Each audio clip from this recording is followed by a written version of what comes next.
Good morning, everybody, and welcome to episode 86 of Good Morning Xbox. I'm your host, Mr. NewfNukem. It is good to be back on this beautiful Sunday morning, or at least in my neck of the woods. Hope you're having a great start to your day.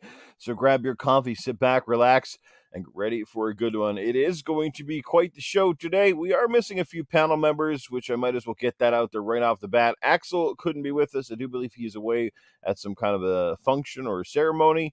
And Scrubners, again, this week missing due to work duties. So we will miss them in the meantime and hope they make it back for the next show. But we are loaded up with some of the usual suspects. As always, we have got the fantastic streaming, car motorizing, Coolcat Terri in the building. Hello, everybody. Welcome back to the show. It's going to be another good one. So sit down, relax, and enjoy. Alrighty. And it wouldn't be a Sunday morning, and it wouldn't be a great episode of Good Morning Xbox without the opinionated one, Cerebral Paul. Wow, you didn't call me grumpy this morning. That's good. But I am. So let's go. I'm ready to yell at somebody. Oh, jeez, and he's on camera too. Alrighty. And in place of our panel members, we do have an eclectic group of guests here with us this morning.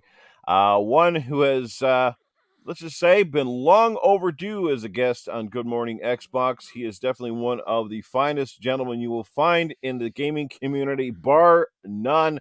He's educated, he speaks well, and he knows the industry pretty well inside and out. It's the man with the fantastic beard. We know him as the Italian Clown. Some people just call him Clownz for short. He's with us this morning. Hey, what's going on? Wait. Clownz is educated? When did this happen? Did you listen? Professor X. Yes, Newf, thank you for having me, man. It's a pleasure being on here. Yes, I think it's my first time on Good Morning Xbox. Let's go. Yeah, long overdue. So thanks for being with us, Carlo. Great to have you here, my friend. And pineapple on pizza, yes or no? Oh, definitely not. But Paul's gonna do some of that on camera, I heard. No. The debate ranges on. Now, I'll tell you what. If my fundraiser reaches its goal anytime soon, I will do pineapple on pizza. But at this point, it's pretty sold out, so I feel pretty safe. So. And there you go. As you heard it right from the authentic Italian himself. So there you go. And he's a dashing, charming, and vocal young man. And he joined me Friday night for an impromptu podcast. Welcome him back once again. It is a good friend of the show, former panel member of Gaming After Dark, Sir X-Man. Hello. That's it. Have fun. Let's go. He's keeping it simple this morning, guys. Yep. All right. And let's catch up with the chat real quick. Won't take this too long, but we've got some amazing supporters in here. And as I stressed on Friday night, couldn't do this stuff without you guys and the love and support you have shown, and I can't thank you enough. Let's start out with some amazing people like the one, the only, the man who barks, Doggy Dog 420 is in the building. What is happening, Doggy? Jacob Novik here as well. We have got Jesse Darby, longtime fan of the channel. We've also got Your Wicked Hop, my buddy up in here. What's going on, brother? We've also got M. Gene in the building. Happy Cloud Gamer is hanging out with us as well. We've got Crazy Greek Dude. Yes, he is a destroyer when it comes to playing Rocket League. You got to hook up with him, man, if you want to win some games. We got the amazing Cray Simmons. Gaming TV is in the building. What's going on, Cray? We got Kay Asante here as well. And we got X-Man 3008. I think I've caught up with everybody. Welcome, guys. You are absolutely amazing. Thank you so much. All right. How's everybody been? No, hang on. You got a super chat. You missed your super chat. Oh, we do have a super chat. Thank you for that, Paul. Yes, we do. All right, Paul, since you brought it up, you might as well be the man who reads it out. Happy Sunday, Noof, panel, and chat. Couldn't read that. What the hell is that? Oh, coffee emoji. There for a second, I couldn't figure out. Yeah. Thanks, Doggy. Appreciate the 3 coffees, man. I'm gonna need more than that to get going today. All right.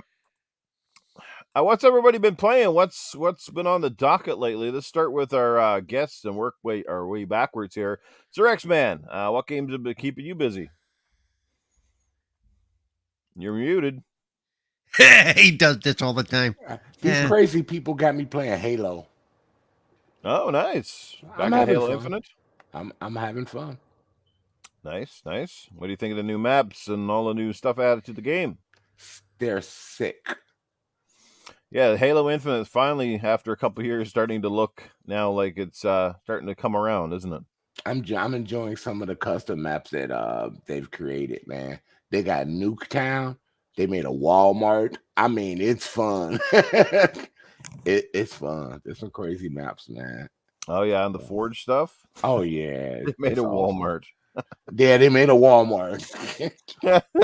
All right, gonna have to check that out for sure. You got to. Besides Halo, anything else? Been on anything excited for? A lot of big games coming out. Of course, a couple that we're going to talk about today, including Diablo 4. People are into the beta right now, and there's a few other things coming. There's only one thing I want. Oh, sex, Forza. I know, but yeah. Whatever.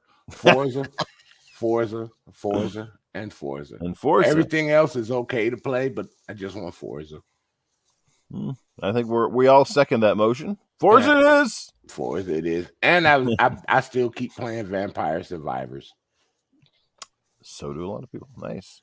Yeah. All right. Let's move over to Mr. Clownz. What games have been on your docket? I've been playing I think it's called Mountain Blade. It's like a pixel game on Game Pass. I might have said the name wrong, so forgive me if I did. Don't come after me. Also, I've been playing some Pinball FX, the new one. I like the Garfield table a lot. I want to be number 1. I'm only number 5 on the table. And I've been playing Civilization, was it 6, I think? Yeah. So that's what I've been doing. All right, awesome. That's a variety of games right there. Gotta love it. Okay, getting over to Cerebral Paul. Paul, what game have you been busy with lately? 2 this week, WWE 2K23, which is very well done, and they did improve on the control mechanism, so even a poor handicapped guy like me can actually play the game again. Nice. And then I've spent the last couple of days doing Diablo 4, the beta, and what a game. Looking good? Yep, looking good. I actually hit level 20 last night, which will give me my pre-order bonuses for doing their thing, so yep. Yeah, really fun and enjoyable. The cutscenes are cool. So yeah. What's the release date on Diablo 4 again anyway? June 6th, I believe. Oh shit, so it's still a ways out yet. Yeah. Oh, and then they're gonna have the fully open beta this coming up weekend, and they'll open up the 2 classes that they didn't have open on this weekend. So okay. We're going to talk about the game a bit more in depth when we come back.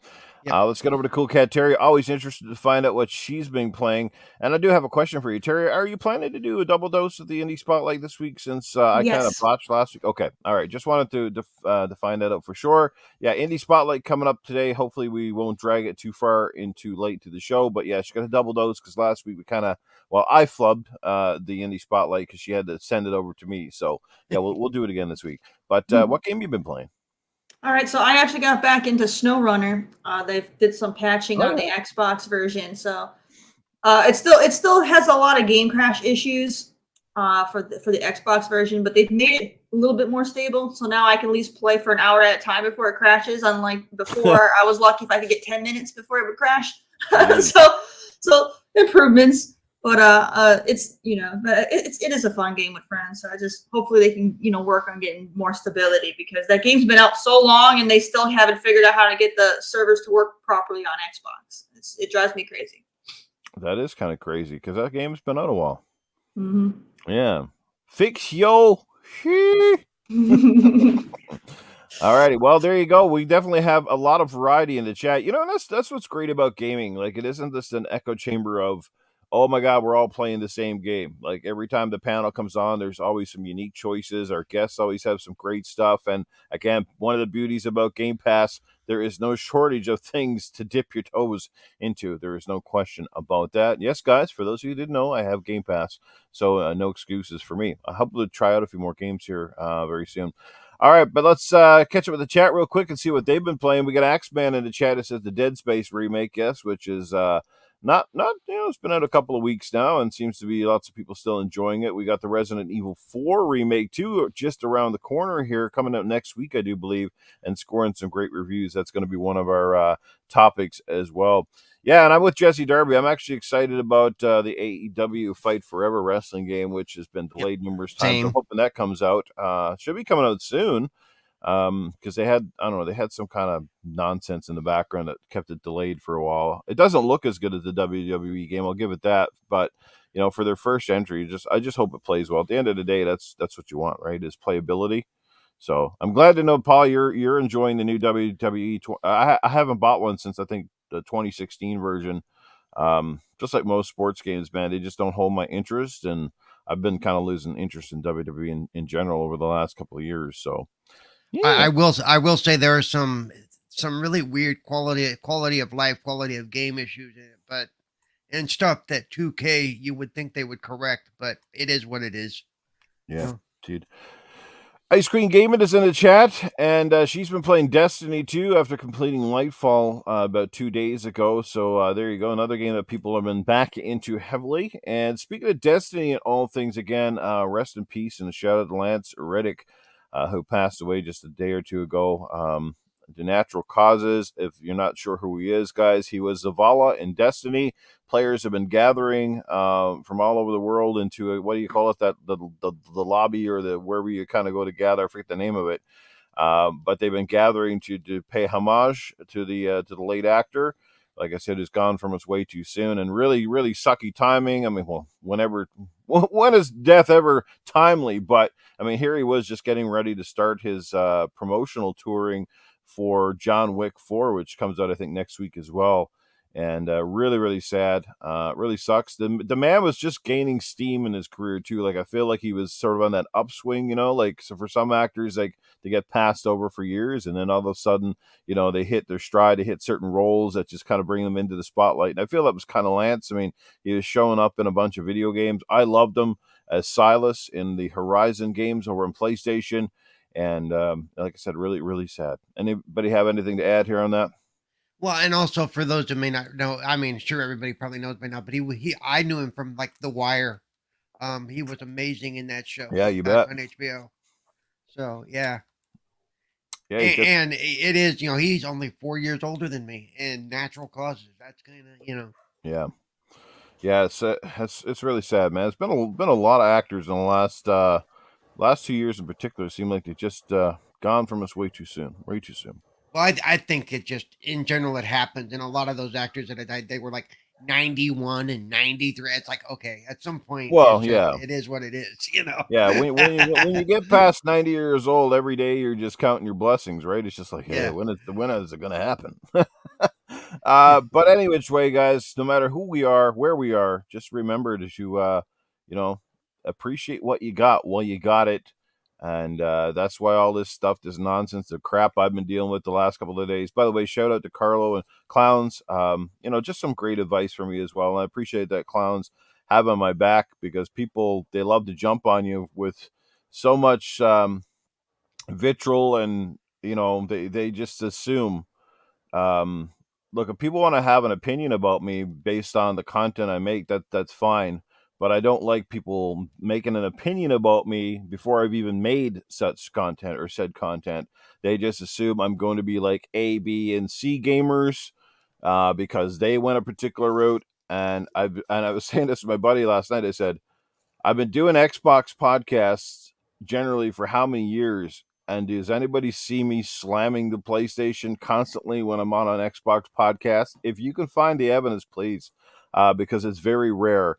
I've given criticism where it's due, but I think I've always been fair. And Sir X-Men had my back on that Friday night. He said the same thing. So anyway, I won't get into the rabbit hole here on that stuff. But anyway, I appreciate everybody having my back, including Clownz and everybody else. Appreciate the support. So, yeah. We got some more amazing people in the chat, including Dreadpool. What's going on, brother? Jason Max is here, and he says, just remember, Xbox is number one. Fastback from the Next Level Gaming Podcast is in the building. What's going on, brother Fast? Brando Calrizi is in here as well. As I said, Ice Queen Gaming, Jesse Darby, and Keasante, Crazy Greek Dude.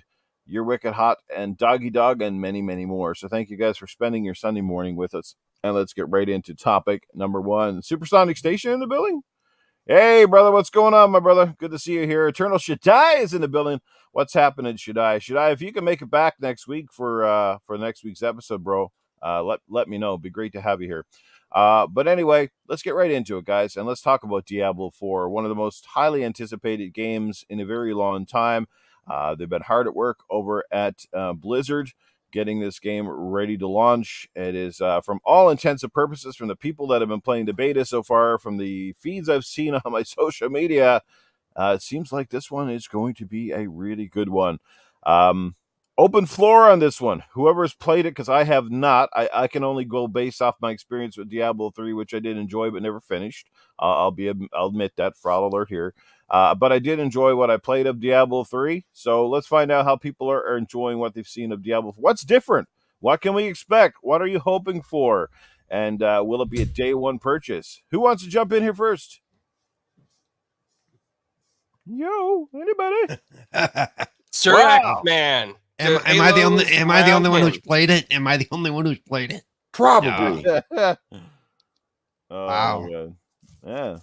Everybody in the world's playing it except for everybody on this panel except me. Okay. I'm not an RTS person, so. That is not an RTS. Oh, okay. Diablo is Wow. It's a dungeon delving like action RPG. I might Yeah. No, check man. it out when they open beta.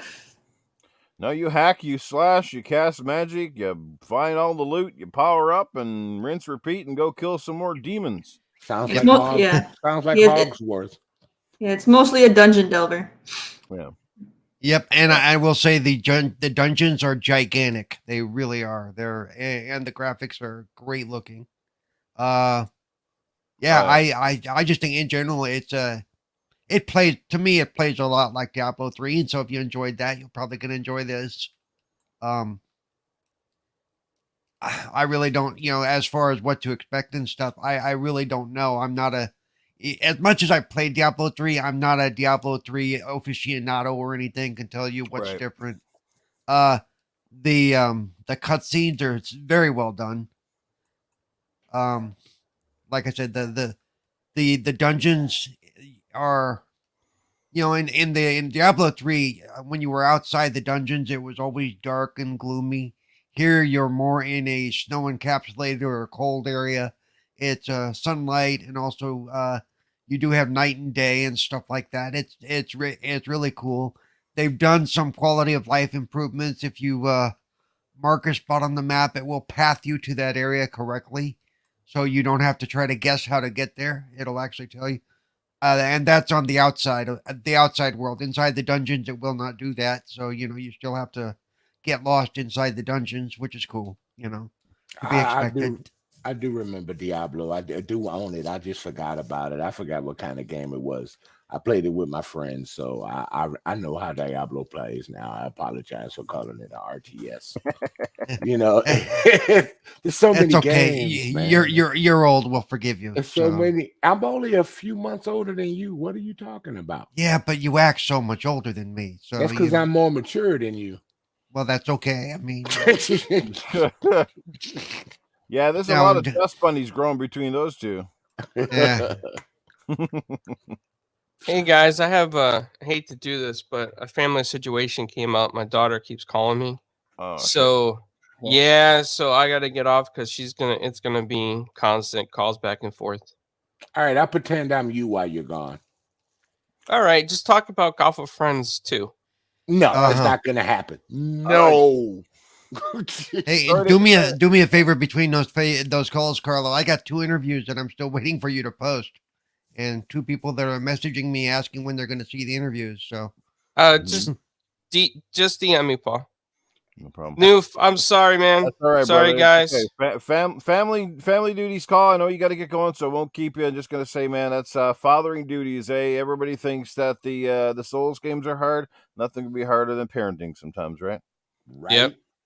All right, later, everyone. Have brother. Enjoy Take your care, morning. man. Have a good Sunday. Yeah. We'll catch you soon. All right. Anybody in the chat wants to come and, I guess, fill in for Carlo, you're more than welcome. I'll send you the link, especially if you happen to be a Diablo fan and can perhaps shed some light on this game. It sounds like the rest of us here are a little bit out to lunch on this one, although many of us are familiar and plan on playing it. It is available for the Xbox Series X and Xbox. It's even available on the Xbox One, too. I'm just looking at that now. It's like, holy shit. Okay. Come on, Cool. doggy dog, get on in here. You're waiting. Yeah, doggy, you're always welcome. You're always here. So feel free. Send me a message if you got to. Like I said, you're welcome to jump on. We can hold our own regardless. But yeah, so let's find out some of the overview on this game. I guess. I mean, is it still the same classes in this game, Paul? No. Well, doesn't seem to be. Like they didn't give us access to the Berserker. They're gonna do that next, or not the Berserker, to the Necromancer. That's gonna be next week. But yeah, I forget what class it was. Yeah, but one of my friends was asking me, "Is there this class available on the list of classes?" And I was like, "No." So Here, I'll share a screen. I got it up. Here. I like for us all. Hang on, necromancers. let me get- necromancers. Yep. The Necromancer was an extremely OP class. I'll tell you. Or, It's in every game when they put a necromancer in there. yeah. So. All right, I'm going to share this up on the screen here for those of us to see it. So here we go. Looking at the first class that we have here, this is from the official Diablo page. The Barbarian. That sounds like my kind of player. Just Bruce Conan Unleashed. There you go. Look at that guy. He looks serious. He's like, I'm gonna mess you up. Was he carrying the big axe? And then we have our second class is the Druid. Right, which The is not Viking. available this weekend. Druid was not available this weekend. Okay. The other Druid one is that's going to be savage available. next shapeshifter, week. fluidly transforming between the forms of towering bear or a vicious werewolf to fight alongside the creatures of the wild. He commands the power of the earth, wind, and storm, unleashing nature's wrath to a devastating effect. This one making a return from the old games, the Necromancer. The other class that's not available this weekend, which I'll be playing next weekend. So. Necromancers are cunning summoners that conjure vengeful hordes of the undead. Their essence flows into three powerful bastions of bone, blood, or shadow to bring low their enemies. Yep. All right. Next one sounds like an interesting one that I would be interested in. The Rogue. Yeah, which is the class I played this weekend. Very, very fast. A lot of DPS going on. I was gonna say, That would be a cool as I saw the character to blades, I was play. like, got to be a fast character, I'm sure, right? Yep. That would be such a cool character to play. Also, Rogue. a lot of sidestepping, the ability to go stealth for a second, things like that. Nice. Does she have an archer too? That she got a bow in the back. looks like a That's bow, the yeah. rogue. The rogue is I think they all have range, but the rogue carries a bow or can use a bow quite well. Mm-hmm. That would be And cool. lastly, we got the Sorcerer. Can't have a game without lots of magic. Yep. There you go. The Sorcerer shapes the elements into whatever form is necessary to ensure victory, from hurling bolts of lightning, impaling her foes upon jagged spikes of ice, and raining flaming meteors down from the sky. So there you go. How's the character design in that game if you want to edit your character, Paul? Basic. Basic. Really basic. I mean, yeah, you're not going to sit there and make a great copy of you. Yeah. No, I'm not talking about make a great copy of you, but as far as if you want to throw your characters with different outfits or gears or style. Well, just like Diablo, you're changing gear more often than Noof changes underwear. So Yeah. I'm not touching that. It's too early in the morning for that. You don't want to touch my underwear, man. They're crustier than Paul's attitude. Yeah. That's I don't crusty. know. That's crusty. I don't know. Yeah. No, but it's basically it's a shoot and loot. You go through gear like every 5 seconds you've got a better piece of gear. That sounds cool. Yeah. I might give it a go next week. Indeed. I'm just gonna go with Terry on this one. Terry, any interest on this game whatsoever? Yeah, I mean, I am interested. I really enjoyed Diablo 3. I don't know. I'm not in no rush to play the beta or anything like that. I would rather just wait for the game to come out, because when it comes to games like this, I hate replaying the stuff over again. I want to keep continuing. I don't want to start over. So I would get too frustrated, getting so far in the beta, just have to start from scratch. And then because whatever I got in the beta, I might not get that same gear in the other game. Starting over. So This isn't a beta where your stuff carries over when the game launches, or no? No, it does not at all. The only thing that you get out of doing the 20 levels in the beta is you get you get some bonuses for completing the beta, basically. Okay, nice. What class did you roll with in the older game, Terry? Because I sorcerer. think I know. I think I was Demon Hunter in the M3. Right, Gotcha. which we don't have, and that's Yeah. the class people were asking me about. Is Yeah. we don't have a demon hunter. Yeah. Okay. So Why I don't know. Why do you think they took that one out then? Sadly, Yeah, you think there's a reason they took it out? Perhaps they did some analytics, and that one just didn't fit really well into the gameplay mechanics. I don't know. They That couldn't use class it was enough? pretty insane with the way you could build it. Like you Yeah. basically had like unlimited rapid fire. Yeah. So you can do some. Yeah, it was wild, and yeah, it's So it's kind of OP. yeah, actually, Oh. kind of would be the word Hmm. for it. Yeah. Yeah, people are like, oh, they're spamming this stuff. What- It's OP. Let's get rid of it. When Now- it comes to games like Diablo, I don't like melee users because there's just too many enemies. So I would rather stay back and be able to do a lot more AOE kind of stuff. So Yep. more crowd control. So I don't know. I would have to see. As from the list, actually, none of these classes interest me at all. They're not my style for this kind of game. So I might have to wait a while for them to add some more classes. I don't know. And they might, because it is a lot. It does have like a battle pass type of situation going on. Yeah. and- I'll play a rogue in a standard RPG, but not in a dungeon delver like this. It's not for no. Well, like I I would said, this love rogue, I do have a lot. I do have quite a bit of ranged ability with the bow and stuff. So that I would In- love a commando class like they have in Borderlands. That would be fun for me. That would be so much fun. Just shoot everything around you. So what makes Diablo stand out though? Like, I mean, it's been around obviously for a long time. It grew its name to fame largely on PC before kind of getting console adaptation. So what does that make this one so special? Because obviously it's got the name recognition now, and it was very popular. But I mean, we've seen a lot of people and a lot of other studios come by and sort of imitate and make very similar games, but yet never really achieved the same heights that Diablo is. Is it just one of those things like Call of Duty where you just become like the top of the mountain and just nobody can take you down? Like, what makes it special? Does anybody have an idea about that? I think it's because of the recognition and the comparison. Whenever someone plays something else that's similar, they can't stop comparing it to Diablo and how Diablo did XYZ better. And then, it's like, you're not playing Diablo. Stop thinking about it like Diablo. And then that really hurts these other games because people can't get out of that mindset. Like, you want XYZ, go play freaking Diablo then, But for me, I think that's the big thing is people just can't stop comparing everything to it. Well, and one thing Diablo does well is they always build great stories around their game. I mean, you want they flesh it out quite well. They introduce characters that you might be, if you know anything about the gods and stuff, they introduce some characters that you're somewhat familiar with. You've heard before in popular culture, like Lilith and some of the other gods, and they build great stories. That's one thing they do well, and that's like Torchwood would be considered a Diablo clone, and Torchwood, for as good as the game as it is, it doesn't build a great story. It didn't, You mean Torchlight? Or Torchlight, yeah. Sorry. Torchwood is Doctor Who, yeah. Torchwood Yes, it Doctor is. Who, yeah. I know. Yeah, I I'm love sorry. Torchlight. Something don't sound right about that name, and it's like Torchlight, yeah. Well, Wow. Torchlight is a clone basically of earlier Diablos. Yeah, you Yeah, just wish someone would touch your wood. That's all. Yeah. I actually prefer Torchlight over Diablo. Not the newer ones though. They've gone in a new direction with the play style for Torchlight, and it just doesn't. It's not the same. But Torchlight 2 though, yeah, that game was so fun.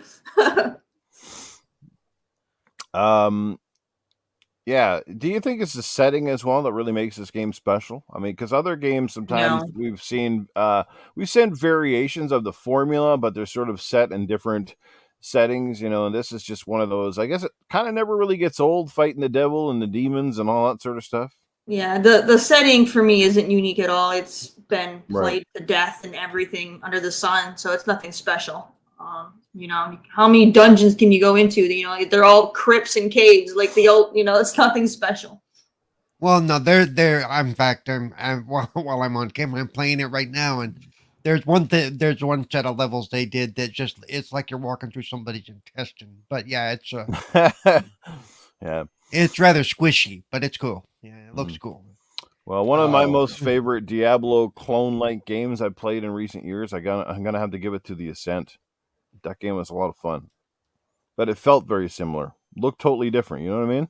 Mm-hmm. Yeah. Yep. Yeah, that was pretty good. Go check out The Ascent on Game Pass, people, if you've never played it yet. It's absolutely amazing. Graphically, it's a stunner too. So, you know, yeah. It's kind of funny how back in the day too, like Diablo, the original, especially Diablo 2 and Diablo 3, they were real like benchmarks for PC performance. Like a lot of times you really had to have some high specs. I can never totally get why, but why do we think that was? What was that? Is there something about that game that really stretches these PCs or what? Well, when it came out, it was the fact that you were getting swarmed by so many enemies, it would stretch the PC. It was so much action was happening on the screen at one time. It would push your basic PC to the limits. Yeah, because they're gonna say, didn't they even bring out Diablo 3 for the Nintendo Switch? I'm like, it's like, wow, either Yeah. that's a miracle or something's going on. Well, a lot of that was imagine there's a lot more lightning on the screen than there is. Right. Okay. Yeah. Noof, do you like the map in Ascent? Yeah, it was okay. It was still a little bit confusing. There's a lot of sort of levels, you know, that sort of thing, vertical ascensions in that game. But yeah, it was. Well, it's called okay. the Ascent for a reason, you know. You gotta... Yeah, you got a point. You got a point. Wasn't as confusing as Jedi Fallen Order's map, but yeah. Oh, that was. Oh, yeah. Let's hope to God they fix that in Jedi Survivor. Just Please, give me for the one love level, not this multi-tiered level stuff. That was weird. Well, and if they do give you multi-tiered level, that's okay, but give us a way to path it so we know where the hell we're going. That's all I really want. You know? Oh yeah, like a path line or something like that. Yeah, because I will tell you right now, Diablo 4 is a lot of multi-level pathing on the main map as well as in the dungeons. A lot of go climb up, climb down. Yeah. Yes. Shout out to the chat once again. Fahim Scott is in the building. I think you know Fahim, Mr. X-Man. He calls you Grandpa. Yeah. Everybody calls him Grandpa. Cyber Gunner says we just can't read maps. We got Harry Balzac in the building. What's going on, Harry? Good to see you here, man. No, it's not the fact that we can't read maps. It's just some of these developers make the map stupid. No, that map was poorly done. So poorly done. Yeah. Cool. Well, any further it's easier thoughts? for me to read my GPS.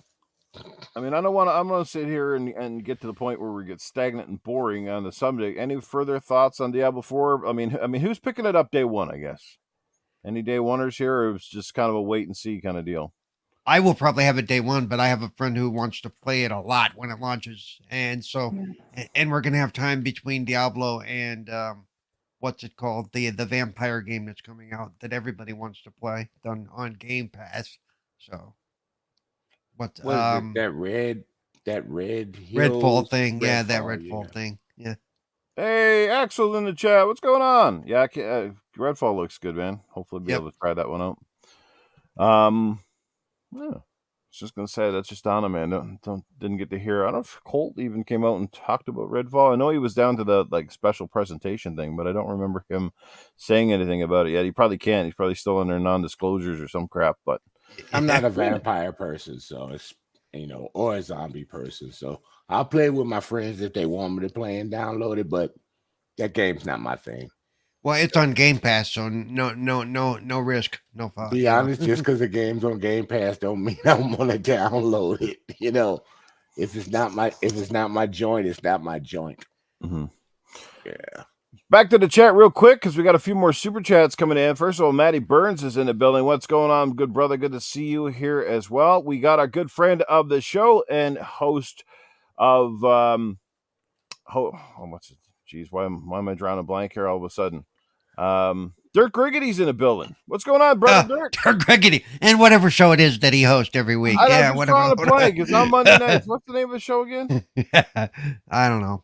I don't know. But anyway, good to see you, brother Dirt. There you go. Good morning, everybody. Hope everyone is good. We are good, Dirk Griggity, even though we're getting old and senile, as you can tell by the memory loss here in this panel this You morning. can come in here and hang out with these old guys if you want to. Yeah, Dirt, you can always jump on the show, brother.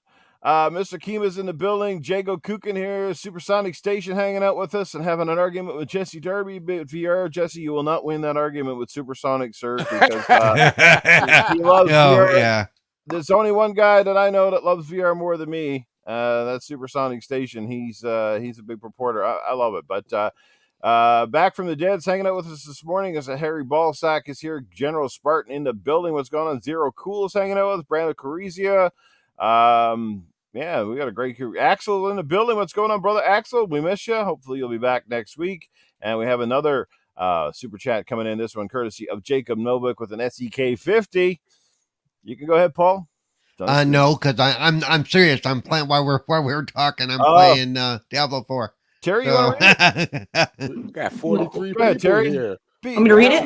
You read it out. All right. Jacob Novik I'm not sure the currency name for that, but I remember a story I heard where a dad was angry that his son for playing too much WoW. So he hired a guy to kill his son in WoW all the time, every day. Oh, Man. Nice. Wow. what a dad. The guy be like, this guy's coming after me. What the hell? That's nuts. You got 43 people up in here today on a Sunday morning. He paid someone to be a cyber bully. Yeah. What a dad. Dad of the year. Our buddy Splendiferous is in the building. He says, oh my God, I was trying to have a good morning, but after seeing these two with their cameras on, I might as well go back to sleep. I don't know who he's referred to, but Probably me. Probably me. Splendiferous is usually picking on me when he says that kind of something crap. tells me it's Yeah. you two. Yeah, this is probably the oldest podcast assembled in gaming history right here, except for Terry. Terry. No, when you had your show on that Tuesday, that was an old show. You had some old people up in that show, not just me. People probably tune in are like, Jesus, these guys still play games? What the hell? I will probably be playing games till the day I die. On that Tuesday, they probably, and there's some dirty old men too. Mm. Well, that's a different hobby in the morning. Dan White, Yeah. I'm waxing a boat with my daughter. Good listening while we work. Now, if he's in the South, that could be a euphemism for something. But you know, that's all. Oh wow! Really, Paul? Wow. Oh boy! Oh, I'm sorry. This isn't gaming after dark. My bad. Oh Lord! Yeah, ain't waxing no boats around here. Oh shit! What are we gonna do with you, Paul? What are we gonna do? You're gonna miss it. Jesse Darby.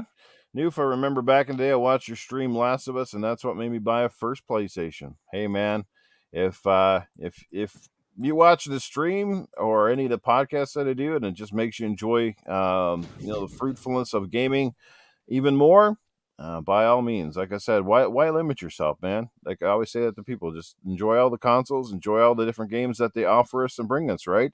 They're gonna have some great games, they're gonna have some turds, but in the meantime, like I said, just enjoy gaming, man. It's a short life, so enjoy it while you can. Yeah, over 40 years, we don't play some turds out there. We don't play some turds in the gaming world, man. Well, we're lucky that in today's age, I mean, and this year in particular, if you look at a lot of the review scores we've seen, Diablo, of course, hasn't been reviewed yet, but it's getting very favorable reaction. And a lot of the games that we're seeing, we're going to talk about one later in the show, like the quality level does seem to have gone up to me, like in general, from indies to the big AAAs. It's like, despite, there's more bugs because games are getting bigger in scale. Like I would say the quality's up there, because if you remember the old cartridge era days, man, there was a lot of stinkers. When you think about it, there was so many bad 16-bit, 32-bit games and stuff like that. They're just absolutely terrible. Like they played like shit, they looked like shit. They might have sold well because we didn't know any better. We had nobody to we didn't have much outside of a magazine. And by the time the magazines often came out with, because that was the only thing we had to gauge in it, you didn't even have people to talk to. You didn't even have podcasts to say, well, that game is not very good. I don't know how many games I spent $80 on Canadian and got them home and was, man, this game is not very good. And you're just like, and you were screwed. That was it. There was no trade. There wasn't even stores to trade them in back then for a long time. How many games did we have to do this to, New? Oh, please work. Oh, yeah, bloody old. And yeah, definitely talking about the NES for sure. My God, that thing was notorious. I know, right? The NES had, I can't even say it here. It's Good Morning Expo. I was going to say it. Oh, man. My God. But you know what I'm saying, guys, right? Everybody in the chat, you know what I'm saying? If you're as old as we are here and you played it through all these generations, there was a lot of bad. This is what I'm saying. Like, especially those eras, they're so good for remakes than any other generation, because a lot of those games had great story or they had great characters and stuff, and you just think to yourself, my God, could you imagine if this 16-bit game or 8-bit game was reimagined for today's audience with today's graphics? Like, I can think of one from Sega that I really loved on the Genesis, which didn't get a lot of love back in the day, but E-SWAT. Anybody remember that one? I love E-SWAT. The one where the guy was like with the invisible, cop, and then he gets into the you were going sideways and you was like shooting them. I love that game. Oh, like E-SWAT was a game that I loved and just didn't get much recognition. There was just so many games that you think, man, if these were made with today's graphic engines and stuff, they would just be nuts, right? But here we are, it is what it is. Well, you know me, I always say I want to remake a Rygar again, like they did after the NES. They brought the PS2 version out. Rygar, give me another version of Rygar. I'd be there. I'd be day one, buy one, day one. Absolutely. Where it falls apart, sometimes they do try and bring up old games to the new way, and it doesn't always work out well because they try to change too much. So yeah. Doggy Dog is like, see? Oh my God, I rented so many turds when I was a kid. Oh, man. I don't know what toilet you were hanging out next to. Yeah. Just joking. It's all funny games, guys. It's all funny he's talking games. about the Blockbuster games where you would go rent a cartridge from Blockbuster. Well, at least you rented and it didn't work. Right? At least you could say you rented the thing, you could bring it back. And you bought the damn thing, you had to try to sell it or pawn it off into one of your dumb buddies. Yeah, this game is great, man. You're gonna love it. or bury in the desert with thousands of other copies. Oh, did they really do that to Forspoken lately? I saw it somewhere, or is that just hearsay? Wow. All the steel I heard, they had all these like special editions, like the steel books or something. They buried them in a landfill already.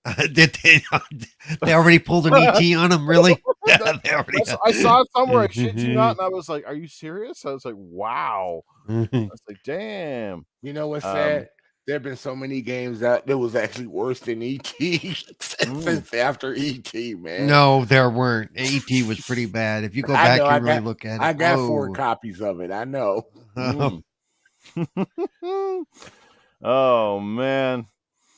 We've got a great chat going on here, guys. Thank you so much for coming out. Casket Repairs in the building. What's going on, brother? Casket, it's good to see you here, bro. We got Jacob Novak. He's back again. Terry, you can do the honors. He drops another 20 SEK. All right. The son got stalked for 2 years before quitting. I must say that kid definitely had a lot of patience to deal with that for 2 years. Most people couldn't even, after like the second day, I think most people would have rage quit. You know what I mean? This must have been back before the days where you could file the complaints on someone, huh? World of Warcraft, I'll tell you. Indeed. Eric the Rev, what's going on, my brother? Good to see you in the building. Toolman 55, what's happening? Yeah, great crew again this morning. We're up to 47 already. That's insane. Oh wow, we got Mike up in here, fastback. Holy that's Dan the Man Cunningham, best name of the podcast. Just rhymes right off the tongue, eh? Dan the Man Cunningham. Love it. You got to have your own podcast, Dan the Man. Back from the dead, hanging out with us, Sir X. How do you have 4 copies of a bad game? Didn't you learn the first 3 times? Yeah, funny. He's old and senile. He keeps thinking it's going to be better. When I bought somebody that had a pile of cartridges, and I just said I'll take them, and I went and looked at them, and I was like, wow. 4 copies. I was going to say, I thought he was doing NewfNukem because I'm famous for that. Get a game, hate a game, sell the game, get the game back, try it a second time, do it all over again. Yeah. You know what? I know somebody that's had 9 versions of Grand Theft Auto 5. Yeah, 9 I've had it a couple times. I had the Xbox 360 version, then I had the Xbox One, but I think I had it on 360 at least twice because I traded it once and I got it back. So, yeah. I didn't ever have it for the PlayStation, though. Yeah, my friend had it for the PlayStation too. It was ridiculous. Also, and the Xbox, and I just don't get it. I don't understand that game. Crispy Rambo's in the building. What's going on, brother? Good to see you. Well, I guess before, if you are ready, Terry, if not, we can give you a couple minutes. But if you are ready to go, we might as well get to the indie spotlight since we are approaching the halfway mark of the show. And I think we don't need to beat the Diablo 4 conversation to death. The game's coming out soon, guys. Go play the beta and all that stuff. Again, I'm going to check my Twitter. If you wish to jump on as a guest of the show right now, if you want to chime in, because we're going to talk about Resident Evil 4 Remake. So any Resident Evil fans or just someone wants to jump in and be a part of the conversation, send me a DM on Twitter. If you follow me, it's just NewfNukem, pretty easy, and I will send you a link to the show. But we are going to bring in Coolcat Terri right now to talk about the indie spotlight. She's going to repeat one, which I kind of botched a little bit last week. So for those of you who didn't see it, we're going to do the replay. And go ahead, give us the introduction here, Terry. All right, everyone. So, yep, we got 2 games this week. I'm going to show you the game for that's this week's game first, and then I'm just going to play the trailer for last week's game because we weren't able to get good quality on the trailer. But I was able to at least discuss it, so I'll just replay the trailer. So this week we got a cool little game by Daedalic. Daedalic is one of my favorite indie developers out there. They make a lot of really cool stuff, and this one is definitely. I feel like they may have gotten a little bit of inspiration with Pentiment a little bit, but let's go and see what they got going on here. Mm-hmm. And let me play this trailer for you first.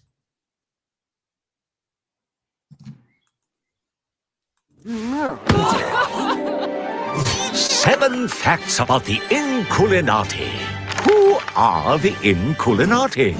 The Inculinati travel the lands and battle one another by drawing beasts with the living ink on the pages of medieval manuscripts.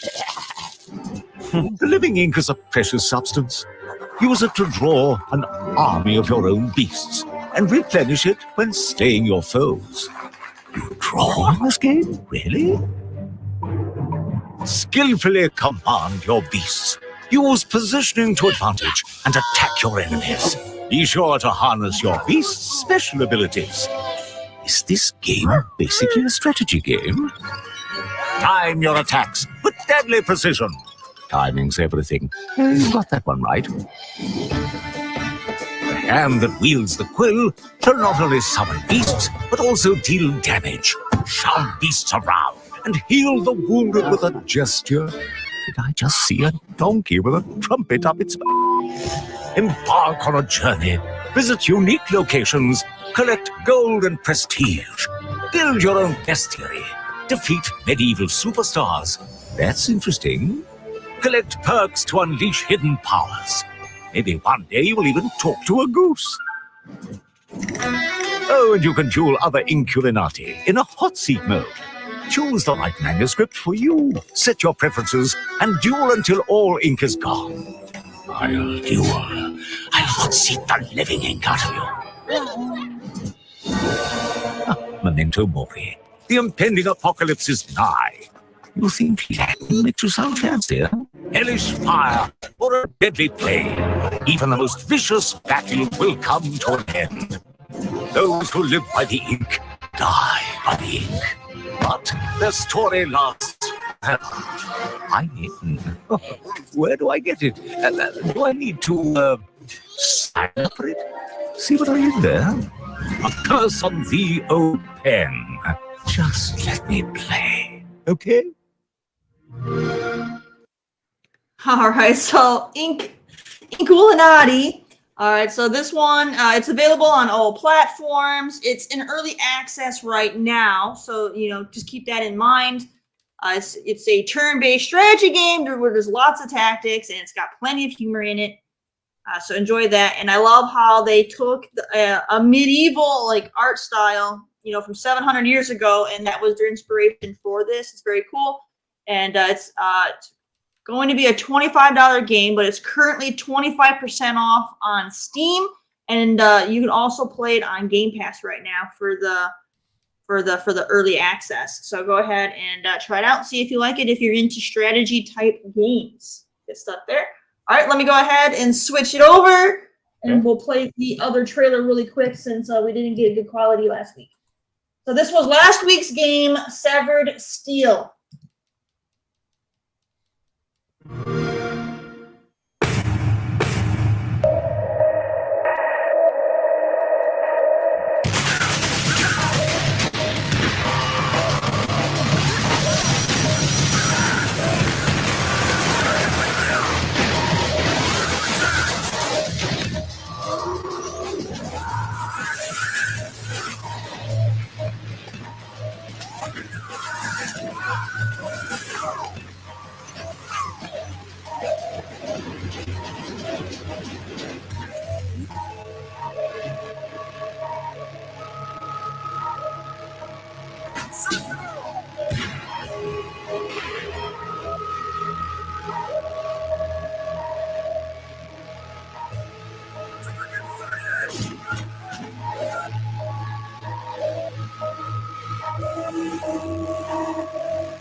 All right, there you all go. Go ahead and check that one out as well.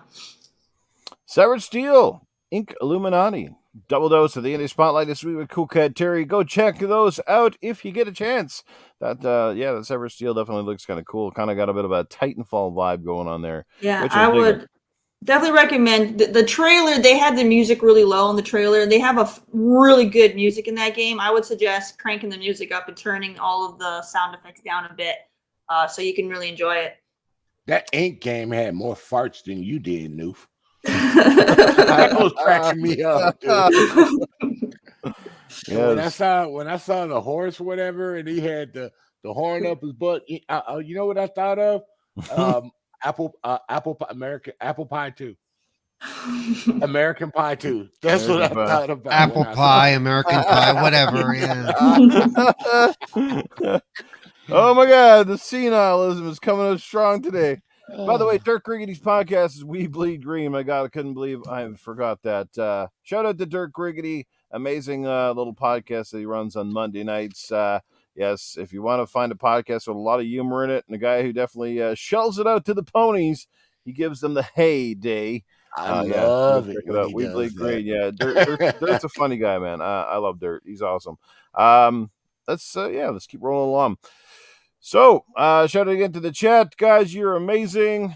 Lots of discussion about VR going on in the chat this morning. We have opened the rabbit hole, it looks like. Well, at least there's discussion between Jesse Darby and Supersonic Station. Oh, man. Spider-Man 356 is swinging into the building. Always good to see Spider-Man here. One of my longest supporters ever on my channel and for my content. So, going way back, man. Great to see her, Spider-Man. Greatly appreciate it, brother. Hope you're doing well. And he's an Alberta guy, too. He's just up the road from me. Maybe someday we'll get to meet. Who knows? But anyway, let's talk about Resident Evil 4, the remake. We kind of knew it was inevitable after Capcom went out and had Resident Evil 2 and 3 come out. Not only, just great remakes of old games that deservedly almost needed it, especially I think 2 and 3, because they were built on so much older hardware. The games had that clunky style control, so I think they were remakes in every sense of the word. Now Resident Evil 4 are a little bit newer, but still it came back out, and I mean that came out on the PlayStation 2, GameCube, Xbox generation back in the day, sort of thing. So a little bit long in the tooth. It was regarded as one of the top games of its time, and certainly the Resident Evil, the Resident Evil, I think it's the Resident Evil game that really turned the series on its heels, kind of brought it into the mainstream a little bit more. People got a chance to graphically, the graphics, but they changed the controls up a little bit. It got a little bit more, I guess you could say, modern. personally, one of my favorite versions, and somebody brought it up in on social media the other night, was I like the Wii version. And the reason I really like the Wii version because the Wii remote with the aiming made the game so cool. Like you could aim spot on with that, which obviously for me was great because you wasted a lot less ammo than kind of having that wavy gun mechanic kind of thing where you're trying to get the headshots and friggins' bouncing all over the place. But yeah, it's coming out here. It drops next week. The demo is up right now, the chainsaw demo. I had the chance to play most of the demo. Didn't get all the way through it because I just didn't have the time, but I'm going to go back to it today, hopefully. And what's everybody's take on Resident Evil? Is the series gaining steam at this point? I mean, obviously, it's got to be pretty popular to keep bringing out remakes. Is anyone interested in picking this one up? What's the deal here? Any Resident Evil aficionados on the panel here?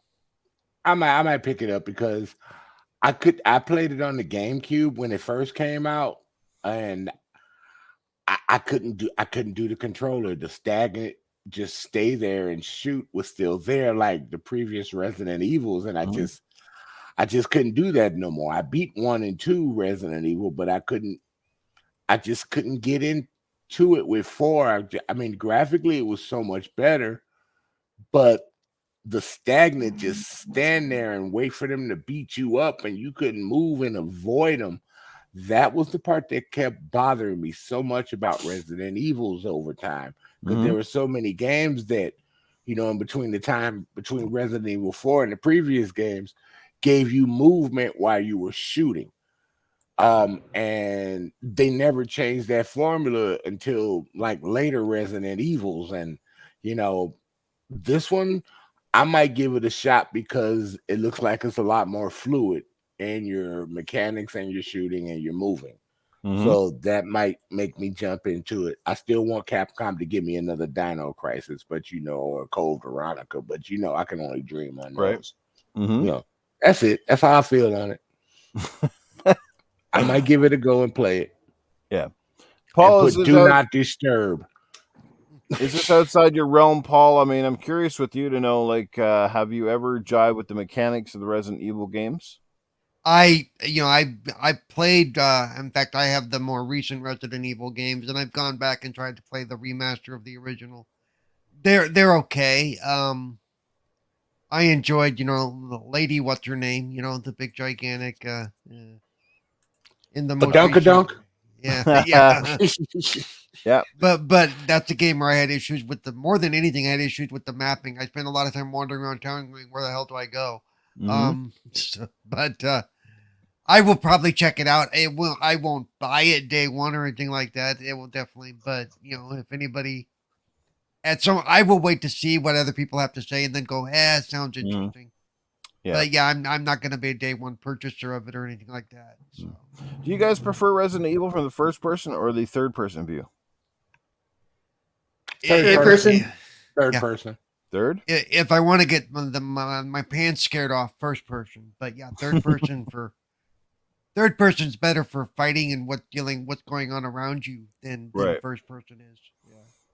Right. I can definitely see that. How about you, Terry? Like, I don't know if I've asked you that before, but are you sort of into the Resident Evil franchise at all? Personally, I am not a fan of Resident Evil, but I have played quite a few of them for my Fright Nights that I used to do on my Twitch. And 4 and 6 were the ones that I liked the most, mostly because they were more action thriller and not the horror theme, because I don't like horror games at all. Right. So, I mean, 4 was pretty well done. Like, I enjoyed it. Right now, Capcom, you know, they did really well when they started doing the remakes for Resident Evil. So now they're just rolling with it, and they're probably going to remake the whole franchise at this point. You know, I mean, it makes sense for the older ones. Like the first few had like horrible camera control. You know, camera angles were bad. The controls were bad. The majority of your fighting was done off screen. So, you know, it's those I can see them doing remakes. Well, that makes sense. But I don't know. As we start getting into the ones that, you know, like 4, I mean, yeah, 4 is old enough for a remake, but at the same time, I feel like that game has aged pretty well to where you can still play it today and not really be too bothered. But I don't know. I mean, it's going to do well. 4 is definitely a pretty big favorite when it comes to the series. So I think that's going to sell pretty well. The only thing I'm really interested in for that one is how they're going to do the giant gator in the lake, because that was like an awesome moment in that game. I want to see how well they really, do that. That's going to be cool. Yeah. I definitely might have to pick it up. Like I said, I'm not the biggest Resident Evil fan in the world. I'm not going to sit here and deny that. One of my least favorite things with Resident Evil, and it still continues to this day, but I guess it's part of the formula, it's the whole inventory control system, like, having to dump items to make room for items and stuff like that. Like, I think I'd probably enjoy it a bit more if it was just kind of an option, like you just carry your couple of favorite weapons and you have more ammo. But a lot of times you're going to need flashbangs and you're going to need the grenade, and then you gotta get the herbs and mix them together and stuff like that, and you got to get a bigger suitcase to make room. You know what I mean? So it's kind of a little bit of a juggle. I mean, that's what kind of made it, I guess, like trickier or tougher to a certain extent. But I also found it a little bit like, you know what I mean? I found with 4 that you actually didn't need a lot of stuff with 4. 4, right. I pretty much went through the whole game with just my knife, a pistol on occasion, and when if I got really surrounded. And then there's a couple sections where you have to have an RPG just to progress. But otherwise, like that game didn't really have difficulty when it came to the enemies. So you really could just get away with a knife in that game, I'm just glad they got rid of the tape save and to find the typewriter. Oh yeah, I hated that. I used to hate that so much. It's like, where's the tape? Where's the typewriter at? Oh my God, I'm out of tape to save it. It's ribbon, typewriter ribbon, old man. Okay. The ribbon. Whatever. You're the one that said, never mind. Keep going. Yeah, Code Veronica, I think, is up there. I could definitely see them remaking that one after the hit. They need to. One. It's been too long. Yeah, that one was good. That's still one of the most beloved games in the franchise. I mean, I had it on the Dreamcast. Dino Crisis too. I love Dino Crisis, man. Absolutely. But they never give you what you want, Noof. Do you guys and gals? Do you think like? Again, this game is going to come out, and I do believe it's going to be a full price. Like, are remakes really worthy of the full price, or is that just a matter of opinion? Like, to each their own kind of thing. Like, for some people might think it's totally worth it. How do you feel on that? Do you feel you're getting a little bit gypped, or are you just kind of like, because some people in the chat say, like, I want to buy it, but I'll just wait till it goes on sale. We've obviously seen Resident Evil 2 and 3 marked down, fairly quickly after launch. So, how about the justification of the cost on the game? Remakes and remasters are two different things, though, to me. A remake is if you're throwing a few little things on the top of a previous game that pretty much still looks the same and plays the same, that's different. But if you remaster a game from the ground up, then that might be worthy of the cost because you think about the new development that they're going to throw into the game. I don't like this high price, but a remaster, total 100% remaster, may be worth it. Not a remake. Yeah. They're two different things. People think they're the same thing. They are not. They're definitely not. They're definitely not. No, agree. I'll just say, I'm in that boat. If it's a remaster where you're basically just improving frame rates, upping the resolution as the definitive version, then keep the price low, because a lot of fans who already bought it, I feel like you're sort of like double dipping, and you owe it to them to kind of keep the price respectable, because a lot of people would like to have the definitive version of a game. Like the most uncalled for one recently, like it always comes to my mind, is obviously The Last of Us Part 1. Like, I don't understand why that exists. Well, I know why it exists, but I don't still understand the reasoning behind it. But obviously it's to capitalize on the show and, again, to keep making more money for a platform in between releases and stuff like that. But I mean, the HD remaster that they already had of the PlayStation 3 version was great. So, again, but you don't, like I said, you don't have to buy it. That's the other thing. Nobody's got a gun to your head saying you got to go buy this game or whatever. And it's no different here. But these are remakes, as Sir X-Men said. They're kind of built from the ground up, and in a lot of cases, they're going to feel very new to people. Those are the remasters. The remasters are the ones that's remade from the ground up. The remakes is just a copy and paste with a few little graphical tweaks. No, you have it backwards. You got it backwards. You have it backwards. there, Chief. You're backwards. Yeah, remaster. It's called a remake because they're remaking. They're rebuilding it. I didn't have my coffee like everybody else did. All right, come on. Yeah, you better drink up here, brother. You're slipping this morning. Holy. Yeah, I'm only human. The chat will be on you like white on rice here in a second here. Yeah, they probably will be. I'm used to it. Fahim, you still here? You better come get your man. Oh yeah, he's here. Oh yeah. But yeah, no, that I totally get behind. And I mean, of course, like I said, with Resident Evil 2 and 3 in particular, like those were built on very old architecture. So that I can totally understand.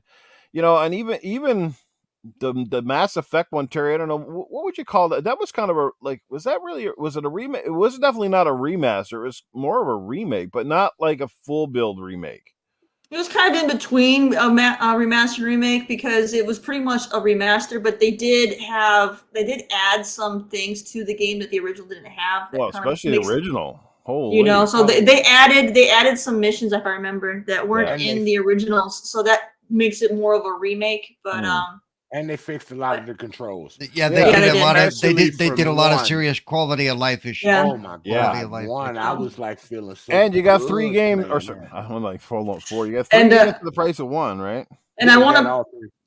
Jacob Novik brought up reboots. Reboots are completely different. Reboot is they're completely starting from scratch. They're making their own game. It just has the title, and it's going to be completely new. Tomb Raider. You know, it's like the Survivor series for Tomb Raider is a reboot. It has, you know, it's not the exact same, you know, from the original. It's completely different. That's a reboot. Character looked different. The levels were different. It wasn't an old story's different. Everything's different. It just has the same title.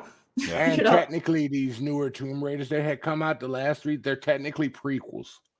They are prequels to the Lara Croft saga. You know, so yeah, technically because it's the start of her journey. Correct. Yes. Mm-hmm. You know, and my biggest thing with remastered or remakes is the age of the original game. Like The Last of Us wasn't old enough to, you know, it's like yeah. But if I have a 10-year rule. I have like a 10. Me too. 10 Me is too. pushing it. 10's pushing it. But yeah, it needs to be old enough. You know, at least 2 console generations back. Mm-hmm. Yeah, gotcha. Well, Sony will tell you they did go back 2 console generations back. Mm-hmm. No, because it was on the PS3, and then they put it on the PS4. I know. Then putting it on PS5 don't count when you already redid it for the next one. No, that don't count. No, that's cheating. Yeah. Don't worry, they'll remake it for the PS6. We're gonna remake it every generation. And they're still, you know, full price. PS6 comes at last of us back again. We're just capitalizing on the success of this fantastic TV show. No, when they bring it back for 6, it'll be a reboot because they will base it off the TV show and they'll have the characters be like the TV show, you know, renditions instead. Yeah, that's what'll happen. Don't give them any ideas. Yeah, don't give them any ideas. That's what's gonna happen. You know, they probably already started making it. Yeah, we're gonna change the characters. They're gonna look like Pedro Pascal and Bella Ramsey. Yeah, probably. I wouldn't doubt it. Fans have already started doing it. Yeah, I can't even get an SSX trilogy out of them. Could you imagine a 1, 2, 3 SSX trilogy with online? Yeah. Day 1 buy. That's a trilogy and remake I can buy. Mm-hmm. You know, I wouldn't care if they charged me $100 for that one. I'd get it. You know, they just don't know. I don't know why they just don't see where certain money aspects are on certain remakes. Mm-hmm. You know, they just don't see. They see it, and they have a good idea of what will sell and what won't. And you know, SSX is big. To who? For me and a whole bunch of other people that love SSX. Not maybe for you, but for me and a whole bunch. But see, you always say these generalizations, and trust me, they look and you know. He's got it mixed up, Paul. He just meant to say it's SEX that he needs. Yeah, see, that's why he's confused. You know, it ain't tricky. It ain't tricky. It ain't tricky. Oh, sex is tricky, all right. Oh Lord. You better wrap it and tap it. You know what we say. I'm not touching that one either. It's No, too let's early in hope the you don't morning. touch anything. It's a live show. Don't touch anything. Like we always say, nostalgia is a hell of a drug, and just because you think some old game is going to do well because you want to play it again doesn't mean that there's And that's money what in it's it. supposed to be all about. To who? Again, But as that's your perspective, Paul. That's well, my perspective. my perspective seems to go more toward the business line of things than a lot of people. So My perspective is the things that I might want to see. I'm still waiting on the new Burnout, old style. I'm never gonna get it. well, see that I think would do well because it's a racing game. For who? But the problem is a lot of these there's only a couple of companies have the lock on the racing game franchises. Okay. So But technically, that's an arcade game. well, where you but can it's put your friend in a wall and it's okay. but it's still a car racer in its face. So, but I can understand why they don't, because they don't want to go against Forza. They don't want to go against Gran Turismo. Well, how come when everybody brings because the up original snowboard Burnout, games- the original Burnout was nothing like those. It wouldn't even go it against wasn't. those. Right. Oh, I know. Burnout 3 Takedown is It was still a one of crash the greatest simulator. ones. Yeah. Yep. But You know, a Burnout couple 3 games I'd like to Takedown, see actually love it. remade. There are a couple of platformers. I'd like to see Mario 64 from the N64 completely remade from the ground up. That's a good one. And I'd like Nintendo hasn't done that yet. That kind of surprises I know, me. eh? And I'd like to see Sonic Adventure game, the original Dreamcast one, rebuilt within today's engines and improved camera angles and stuff like that. I think that'd be a great game. Surprised Sega hasn't got on that one either. I think with the success of Sonic and stuff that they could make a ton of money there. Give them time. They'll probably make a collection over time. I don't know. It's kind of good that they're not. I don't know. I feel like everybody right now is focused on just remaking their stuff. So it's kind of nice that they're staying more original.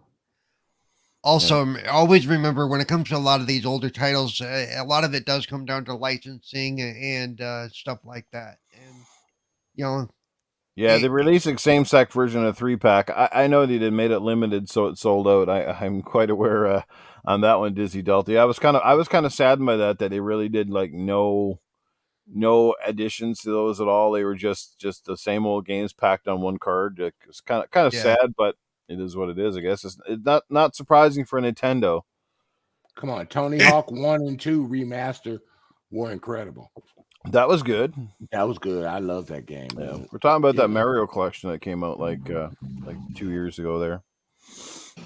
No, they did absolutely nothing. They left them original, which probably would please some people, but I thought they could at least added like even something like for me, I loved what 343 did when they remastered the Master Chief Collection.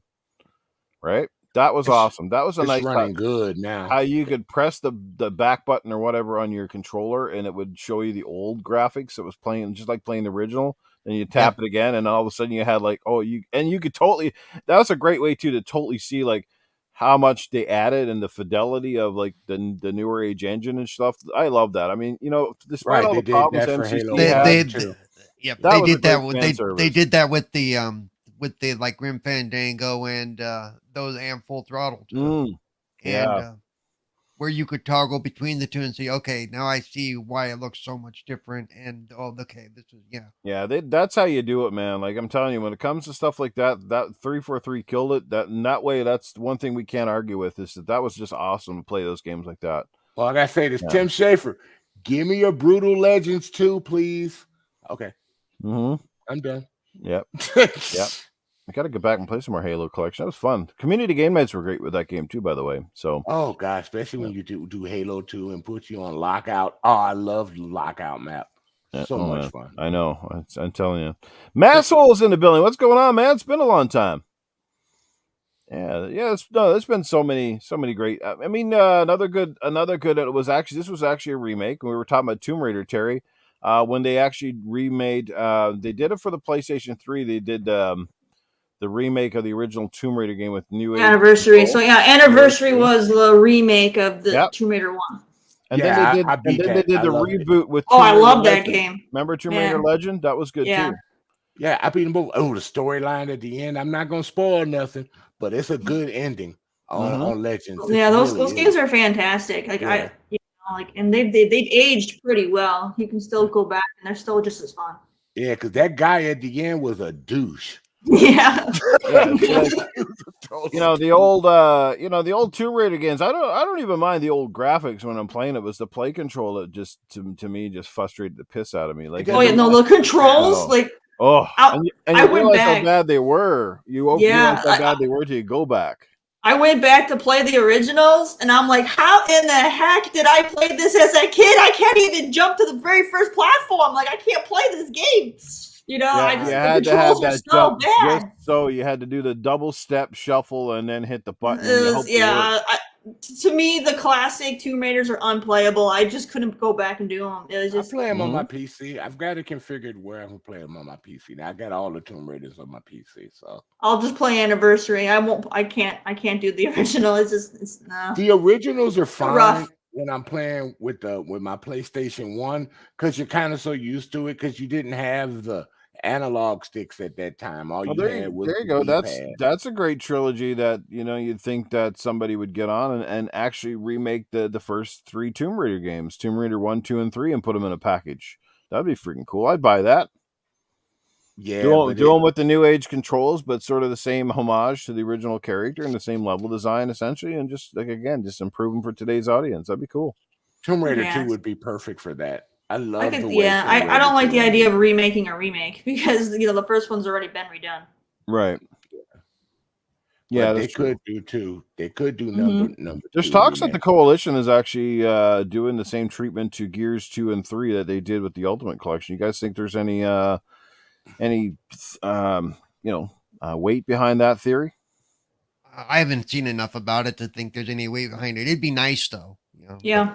I think it's supposed to be called the Phoenix Collection. Something like that. Well, at least that's what people wanted it to be called, the Marcus Phoenix Collection.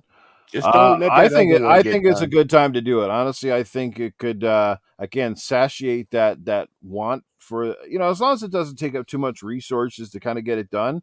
But I mean, you look at how fast the Coalition put that one together in a short period of time, and then still were able to make Gears 4. Like, it's impressive. So like that's why I don't put anything past them, because they've obviously got some skill and some talent over there, and it's built on Unreal, so they're very familiar with the engine and how it works. And that's why I think they could turn it around. And even came up with the DLC for Gears 5 relatively, and that was amazing. Like, that DLC was almost better than the main game. It was crazy. So yeah, I hope they bring it out. I'd pay full price for that in a heartbeat, and it would make a fitting addition, because having the Gears of War Ultimate Edition and then not having its 2 amazing sequels kind of built with that same love and attention, kind of crying shame, if you ask me. It'd be just your luck they remastered Judgment instead. The game wasn't that bad. The gameplay was good in that game, though. I mean, I enjoyed it. The horror mode was really good in that game, but it's just the rest of it just didn't appeal to me. Yeah. Plus, we've seen with Hivebusters what they can really do. So yeah, it'd be nice to. Jacob Novak, Halo Infinite remake. Oh damn, that's a little early for that, Jacob. But hey, Sony would probably do it. Oh man. Alrighty. Let's just quickly. I know that, and this wasn't really on the docket, but this shouldn't be that hard to talk about. Sir X, and you kind of brought it up earlier. I think it might have been pre-show, but Starfield. Is it coming just to Xbox and PC, or is it going to be a multi-plat? What do you guys think? And gals? Why are we talking about this like that again? We know it's not going to PlayStation. Well, there you go. You answered my question. But yeah, there are portions of this weird community that somehow, I guess they're holding their breath, and they just think that it's going to come out. But I mean, even Todd Howard himself. But I mean, is it one of those cases I've never seen? I mean, at this point, yeah, I'd be an asshole and I'd release it on the Switch until Sony to go for it. Comes out looking like No Man's Sky on the Switch, probably. Don't give them no ideas. They probably do it. But no doubt, eh? You know it's not coming there. I know it's not coming there, but these people out there protesting and going to the other people about it, just crying and begging. It's not gonna happen, and I think they should let it go. We deserve exclusives for ourselves also. I'm just simply Yeah, gonna it's say like the how same many thing. times do they have to say no, no, no? It's like holy crap. Xbox is not giving you like a lack of options to play it. Like that's the thing. Like you No, can play it on PC, you can play it on an Xbox, and they've given you multiple choices with the Series S or the X. So if you're a bit on a budget, you can play it there. you play it on a Uh, phone or your tablet you when know, it comes so out. there's plenty of places to play it. Again, that's just this is what I've always said. If you want to play something really bad, just go buy the platform. It's not really that big a deal. Yeah. You Yeah. know, Yep. I don't understand that refusal. It's like they just will not. Like that's what I'm saying. Like when I wanted to play a Sony game, it was God of War. It was largely due to something that I wanted to play, and I was like, well, I'm not going to wait for it to come to this or wait for it to come to that. I'm going to just go buy the damn console to play those games I want to play. It's that simple, you know. But I mean, yeah. Go ahead. I mean, I can see them, keeping it exclusive because they've had to list it for years about how, Xbox has no exclusives. So there's a good chance they're going to keep it exclusive just for that. But at the same time, Phil has always said that he wants Xbox to not be just console. He wants people anywhere and everywhere to be able to play their properties, regardless of what you have. So, who knows? Maybe one day it will become a multi-plat. Who knows? Because he's all about playing everywhere, not Yep. being a console ecosystem. Mm-hmm. Yeah, but it's like sometimes in everything else, you got to have certain things to yourself. Just like Nintendo got stuff to themselves, Sony got stuff to themselves. PC, they got stuff to themselves. So Microsoft consoles and their ecosystem should have something for themselves too. But see, even Microsoft's ecosystem isn't console only. I mean, if it's going to be on Game Pass at some point, you're probably That's why I going to said play the it on full your TV. ecosystem. Yeah, The you're going to be full able to play it on your TV. So you Mhm. want to play the game, get it, buy Game Pass.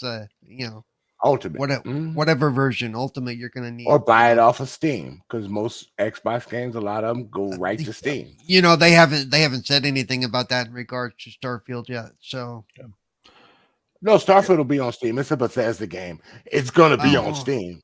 No, well, maybe not day one, dude. They have not said in any way, shape, or form that it's going to be on Steam day one. Yeah. Terry, how important is Starfield though to the release schedule this year for Microsoft? I mean, it is a Bethesda game, but I mean they're highly pushing a bit of marketing behind this. We're going to see a lot more of it, I think, closer to release. But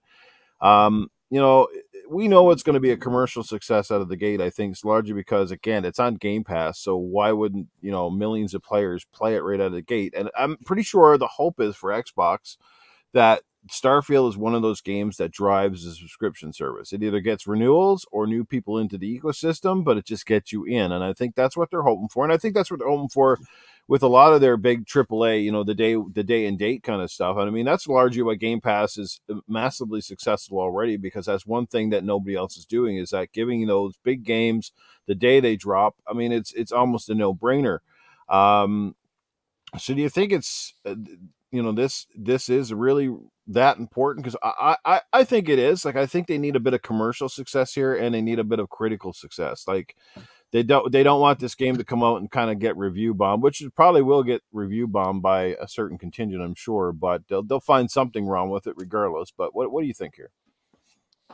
Well, there's going to be different aspects to look at from, the people who are excited to play it. They're going to lose patience if it gets delayed again. So it's important that it comes out for that. But also for a business standpoint, you got to think that every time they had boasted about a release date and then they didn't do it, that's millions of dollars they lost, because that's a lot they would have spent on marketing. As well as getting everything prepared for the launch that got pushed off. So they've lost a lot of money. Every company loses a crap ton of money when they have to do a delay. Because it completely screws up the entire operation. They're going to want to try to get this out, so that way they don't keep losing money. So it's important, I really can't say much because I really couldn't care less about this game. But but it's still important. You can't keep pushing it off. They're losing money, and fans are going to lose too much patience, and they're just going to stop caring about it. The hype will be gone. Paul, do you think this game is going to look and run pretty well on the Series S as well? Oh dear God, I hope so. Probably. Man. Well, I yeah, hope we get a consistent 30 and a half decent resolution out of it. You know what I mean? Yeah. I'm a big Bethesda fan. I like their stuff. That's why, and I like their single player stuff more than their multiplayer online stuff. Let me be fair. And that's why from the get go, and I've said on the show many times, they have a great history with their single player games. And yeah, we do call them Bethesda for a reason. So yeah, I'm not expecting perfection, even with the delays. I'm gonna go in eyes wide open and go, yeah, here's a weird glitch. Look, this is weird looking, but I'm also gonna be, hey, but the story, I have high faith in their stories and their ability to tell stories like this. I expect to put hundreds of hours into this game. Hey, Paul, I got to correct you. Starfield is set, and you can pre-order Starfield on Steam for the release date of. Well, I didn't say you were right or wrong. I just said I hadn't seen anything officially in the Xbox advertising. I just went to my Steam and checked. It's right there, so it is confirmed. That's all. Okay, cool. Okay. You want to interrupt when I'm talking to point that out? Couldn't wait till I was done. Sure. Okay. Now that I've lost track of what I was trying to say, the senilism is coming out again. No, it's not senile. It's I was interrupted mid-thought so he could go, I was right, you were wrong. Okay, great. Oh, you guys. You're crazy. Where was I? Anyway, yeah, Cerebral Paul, the remaster 2.0.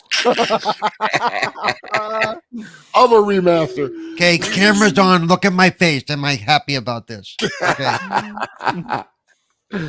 Oh man. But anyway, go ahead. Yeah, I think it's gonna be fine. I think it would take a lot for the hype to actually go away for this game, because it is a Bethesda game with their background and stuff. That the people who are really into this kind of thing are, yes. Was I upset it was delayed? We had this discussion. I was. I wasn't like pissy. Oh my God, burn in hell. But I was like let down that they couldn't get it done by the 6-month time period. Yeah. But at no point am I going to go, okay, I'm done. I'm out of here. I can't handle this anymore. I'm not going to play this game when it comes out. Yeah. Never going to happen. Okay. Even, I'll be laying in my hospital bed. Is it out yet? Fuck. Okay. It's like waiting for the next Skyrim to drop. Hell, I may be dead by the time that happens. That's how I feel about the next Tomb Raider, Paul. When is it coming out? Please. I don't do Tomb Raider. Says much for the same reason Terry was talking about. I can't do the platforming. I've never been able to do the platforming in Tomb Raider. I love the puzzles more than the platforming. Yeah. Well, if I could get past the platforming and do some of the puzzles, it'd be great. But the puzzles are built into the platforming. That's the thing about Tomb Raider. So yeah. That's what you're saying. Indeed. So yeah, I'm looking forward to it. I will be there day one. I will be streaming it for probably a extended stream. My first 24-hour stream of 2023. What are you streaming? By the way, Terry, what game are you really excited for that's coming out in the near future or sort of toward the end of the year? Because obviously most of us have been kind of picking Starfield, but I kind of forget what. Skull and Bones is mine. I want Skull and Bones. Like you all want Starfield. That's how I feel about Skull and Bones. And I've already been going through my delays, so I'm expecting you guys to be going through the same thing because your game is going to be a much larger scale of things that they have to make. So I'm not surprised by the delays. Like I've said multiple times. Weren't you part of the testing too on that game? So I've done the testing on it and stuff. So the game runs pretty good. It's just they still need to fix some stuff with there's some crashing issues and things that there was a quest that once I got to a certain spot, every time you have to go down a river, every time I got to that exact same spot in the river, the game would crash. So stuff like that. You know. But yeah, no, that's what I'm excited for. Nice. But yeah, be prepared for more delays, you guys, because your game is a much bigger scale than Skull and Bones. All right. Yeah, well, yeah, and when Starfield gets to delay number 6, we'll talk. You know. No, I think it's. Really think it's coming. I think they're in the final stages now. I think that's why they felt comfortable enough to finally give us an exact date here. Yep, and remember, Todd Howard is known for that. Todd Howard never gives you more information than right before it's going to come out. I'm telling you, look, I know Phil is not a guy who gets too emotional with stuff, but I can guarantee you if it doesn't drop, I bet you he's the guy that'll go home that night and he'll slam his door probably. You know, you never see it on camera, but he's probably going home slamming a few doors like, right? Well, remember what I said. The thing that bugged me most about that big announcement that Todd made was, "Yeah, we're here playing it every day. You sons of bitches." That's what. Yeah. It's not just probably sitting back going, man. Like we gotta get some of these games out, Phil. We gotta get some release dates going here because, it's starting to get a little deserty around here. You know what I mean? Hey, you guys are looking forward to the Starfield. Like I said, I'm looking more forward to Forza. I'll play Starfield if it comes out to give it a try, but if Forza's out, I'm not thinking about Starfield. That's just me. You know, that's my thing. I need a date and I need a time where I could get my money. Well, we know because you've already explored the deeper outreaches of space in your own head, so that's why you're. No, I've played No Man's Sky. I'm good. If they're not the same. Oh my God, stop saying that. I didn't say it was the same. I said I played No Man's Sky. Now I'm ready to drive. That's what I want. I found No Man's Sky was cool, but very repetitious. It just kind of got old quickly. I don't know. I tried to get into it. The VR helped a lot with that game, but at the end of the day, I was just like, no, it's just too.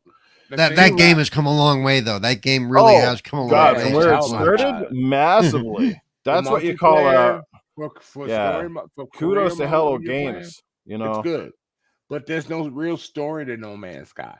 Yeah, Sean Murray and company, man. Story. Gotta hand it off to them because once he had to stop doing the whole publicity stuff and going out there and being on camera, he just heard the negative feedback and got right to friggin' work. He's still working on it. They had a recent update about a month and a half ago. Yeah, I mean it's come out on almost every platform and it's seen a big resurgence. Yeah, man. You know, I'm just waiting for Forza. You know, thanks, Supersonic Station. Likes my Gears towel. Yeah, it's actually a fleece blanket. Yeah, my background sucks, I know, but well, not the content. I love the 3 games that are pictured behind me, but I was gonna do the green screen. I probably still will, but it'll come up in the future here. For now, dude, you're fine where you're at. I love that background you got. Yeah, that's representation right there. It's hey, it kind of speaks volumes for me because hey, I love Gears, I love Halo, and I'm a little bit goofy. So there you go. A little bit goofy, Noof. Come on, be real, bro. Golly gee willikers, guys. Oh, Lord. Amazing podcast. Let's do it. Hey, Seamus, I can see you in the chat. Golly gee willikers. There you go. World's worst goofy, but I know, right? That's all, folks. Nah. Anyone else playing Valheim? Yes. Has anybody tried this Valheim game he speaks of? I have not. I have. Great, so I don't know. Yeah. I've seen a lot of my friends play it. I downloaded it. I said I'm gonna just check it out, see what everybody's playing it for. For me, this weekend's been all about Diablo 4. So yeah, just like it is right now. Yep. Mm-hmm. All righty. Well, we've pretty much come to the end of our topics. I don't think we need to beat this one to death anymore. Does anybody on this panel have anything else you'd like to add this week, or anything perhaps we didn't talk about you'd like to bring up right now? No. Otherwise, we won't keep our chat hanging on any longer. Wow, we are almost up to a record number of people watching the stream, which is really ironic and weird, but awesome. Whoa, 53 people here just a couple seconds ago. Now it's 51. You guys are amazing, especially to the longtime supporters of the show and the people that watch on the replay. Trust me, if you don't get to check this out live, but you are watching this after the fact, we certainly appreciate you, and I do appreciate all the feedback. Over the years, I mean, the bulk of it's been very positive. The like ratio to the watch ratio is very, very high, so there's a lot of positives despite my rambling sometimes at things. But you guys are amazing. This has been a fun ride. So let's end the ride for today. Let's let our guests get out of here and get back to their Sundays. Let Terri get back to doing what she needs to do. Maybe she's going to put some new spark plugs in the car. I don't know what she's going to do, but chances are she's got some more, I've already done that. she is a spark plug. We got to find a good topic so Terri can get off on a great rant. That's what we got to do. Yeah, maybe next week. We just got to bring in. We just got to bring back Eternal SHADDAI. I think. That'll start it right there. Yeah, Eternal SHADDAI brings out that in everybody, isn't it? But hopefully next week we'll have Scrub back and Axel. Perhaps, like I said, maybe SHADDAI will join us for next week's show. If not, like I said, we might bring in a guest or two or whatever. We'll see what happens. We still got a few days to think about it, and hopefully I'll have some juicy topics to roll through next week. You want Arnold's opinion on the FCC? Arnold's not available this morning, my friend, but maybe he'll make a brief appearance next week. We'll see. I don't think nobody wants to talk about that. My girlfriend likes your orange cat, Terri. That's Cheddar, right? My Cheddar. Yeah, Cheddar's right here. Yeah, he's Cheddar. the chill one. His brother Biscuit is the one that breaks stuff. Breaks stuff. Cheddar Biscuit? Isn't Biscuit the one that shows his ass usually during the show, right? Yeah, he's a little jerk. Yeah, he's the one He'll that sit here and bite camera. me too. Like while we're doing our show, he'll be sitting here just biting me. I'm like, you're a little prick. Like, I can't do anything about it. Welcome to the podcast, Omi Tony. What's going on, man? Good to see you here. Matty Burns, thank you for the love and support, brother. Maybe in the next decade, we'll finally finish Dead Space 3. Running joke there. He knows exactly what I'm talking about. But you guys are amazing. Everybody in the chat this morning, keeping it real. Great chat, by the way. Like I said, man, just go play your games, like what you like. Life's too short to get all worked up over video games. It's all the same medium at the end of the day, just different companies behind it. It's like going to burger joints, man. We don't all eat at just one, right? We eat at multiples, but you're gonna like some more than others, and that's the way life goes. That's the way everything is. It's like I tried to make the analogy on Friday night too, is like driving a car, right? Like most of us or some of us, probably have more than one vehicle in the driveway. More often than not, you have one from different companies. You bought them for different reasons, but you probably drive one a lot more than you drive the other, right? Like people that I know that own motorcycles. I know a lot of people have multiple in their garage, but they ride one more than the other. They like them all, but they have one for different occasions and for different reasons. You have your daily driver. Right? But just because then they talk more about one doesn't mean that they hate the other. And this is where like the gaming community just can't differentiate, right? And this is why I'm taking all this heat, because they think the moment I start to talk about PlayStation, then I'm a fraud and I'm not an Xbox guy anymore. And that couldn't be any further from the truth. I always said sometimes some of us, the critical ones of a platform, are critical not because we just do it for clicks, shits, and giggles. We do it because we love the brand so much, we've invested so much in it, that perhaps we look at it a little bit more critical or a little more harshly than, say, somebody who's just kind of more on the casual side, where they just don't get wrapped up too much. They just take it as it comes. And if it didn't exist tomorrow, they probably wouldn't care. But I would. You know what I mean? Like if Xbox no longer made consoles tomorrow, I can damn guarantee you I would care. I would be the first guy very vocal about that, right? So that's all I'm saying. You can enjoy multiple things, and it doesn't need to be this hate or you're this guy or this guy. But I do get where the community's going. Like is that if you switch gears, they think that all of a sudden you're just going to automatically create content about this other platform, just the crap on them, right? And that's never been my style. And anybody, as I've said, who's watched my content, who knows what I stand for, should know that that's not how I roll. Like here we are in this podcast this morning. We're like almost 2 hours in. Did we spend 90 minutes of it just shitting on PlayStation, Jim Ryan, and everything else? No, that's not how we roll at Good Morning Xbox or any of my podcasts for that matter. Are there times when we've said some crap? Absolutely. But a lot of times it's either for shits and giggles or it's because they're doing something kind of crusty and that deserves a little bit of And it goes Smoke. and it goes That both ways. it smoke. deserves it. If it deserves Yeah, a it critical goes eye, both we're ways. gonna give it a critical eye. Supersonic Station in the chat. Like, I mean, Yeah. one of the reasons I can tell you, I know we go back a ways, right? But Supersonic's always been taken. And one of the things that he hated that Xbox kind of did when they brought out the Xbox One X. They kind of talked about VR and how it was a legitimate possibility. It wasn't promised, but it did sound like they were going to consider it. And I can understand how he's like, being an Xbox guy, how he was upset that they didn't move forward with that. I was the same. I would love an Xbox VR. Some of you guys in the chat obviously don't care for it, and that's fine. But I would have loved to see what they could have done with the platform. And I always said, who cares if they make it? I don't care if they got a third-party company to make the VR for Xbox. That's irrelevant to me. They don't even have to make it. There's a lot of headsets out there. I'm sure they could have did some kind of technical tweaking and had it run with the console, and then had publishers make the games, or the same people that make them for the Meta Quest and whatever else, bring their versions over to the Xbox ecosystem. But it didn't happen. So they have their reasons behind it. I'm not going to sit there and argue with them. If they don't think that it's going to pay dividends for them, then by all means. But obviously Sony sees something in VR that the competition doesn't, and that's fine. Again, they don't all have to be alike, but I'm just saying it was disappointing. Disappointing for him, disappointing for me. We'll call that out every day of the week. But again, it is what it is, man. And I thank you, Fahim. I greatly appreciate that, man. Fans of both brands complain about both equally. Yes, in most cases they do.